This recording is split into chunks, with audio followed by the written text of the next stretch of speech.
അമേരിക്കയും യൂറോപ്പും റഷ്യക്കെതിരെ ഉപരോധം ഏർപ്പെടുത്തിയതും west bank പിടിച്ചടക്കിയാൽ വാഷിംഗ്ടന്റെ പിന്തുണ നഷ്ടപ്പെടുമെന്ന് യുഎസ് പ്രസിഡന്റ് ഡൊണാൾഡ് ട്രംപ് ഇസ്രായേലിന് മുന്നറിയിപ്പ് നൽകിയതുമടക്കമുള്ള കാര്യങ്ങളും ഇസ്രായേൽ ഗസയിൽ ബോംബാക്രമണം നടത്തിയതായും സഹായം തടഞ്ഞതായുമുള്ള റിപ്പോർട്ടുകളും വിപണിക്ക് പിന്തുണ നൽകുമ്പോൾ ഇന്ന് സ്വർണ്ണ വിപണി ഉയർന്നിരിക്കുകയാണ്. കൂടാതെ യുഎസ് ഫെഡറൽ റിസർവിന്റെ പലിശ നിരക്ക് തീരുമാനത്തെ സ്വാധീനിച്ചേക്കാവുന്ന ഇന്ന് വൈകുന്നേരം 6 മണിക്ക് വരാനിരിക്കുന്ന യുഎസ് പണപ്പെരുപ്പ റിപ്പോർട്ടിനായി വിപണി കാത്തിരിക്കുന്നു.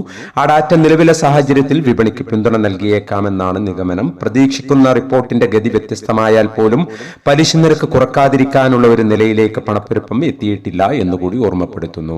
ഇന്നലെ രാവിലെ സ്വർണ്ണവില പ്രഖ്യാപിക്കുമ്പോൾ അന്താരാഷ്ട്ര മാർക്കറ്റിൽ ഔൺസിന് $4,092 പരിധിയിലായിരുന്ന സ്വർണ്ണവില ഇപ്പോൾ $4,115 പരിധിയിലേക്ക് ഉയർന്നിരിക്കുകയാണ്. ഇന്നലെ രാത്രി വീഡിയോ ചെയ്യുമ്പോൾ $4,132 പരിധിയിലേക്ക് ഉയർന്നിരുന്നുവെങ്കിലും പിന്നീട് അല്പം താഴേക്കിറങ്ങി. ഇന്നലെ രാത്രി തങ്കവില ഗ്രാമിന് 12,330 രൂപയായിരുന്നു.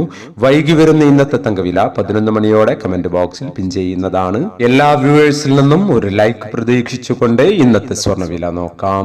ഇന്ന് പവന് 280 രൂപ കൂടി. ഇന്ന് 24/10/2025. പവന് 92,000 രൂപ. ഗ്രാമിന് 11,500. ഈ വീഡിയോ നിങ്ങൾക്ക് ഉപകാരപ്രദമെങ്കിൽ വീഡിയോ താഴെ ലൈക്ക് ചെയ്യാൻ മറക്കരുത്. Thank you for watching.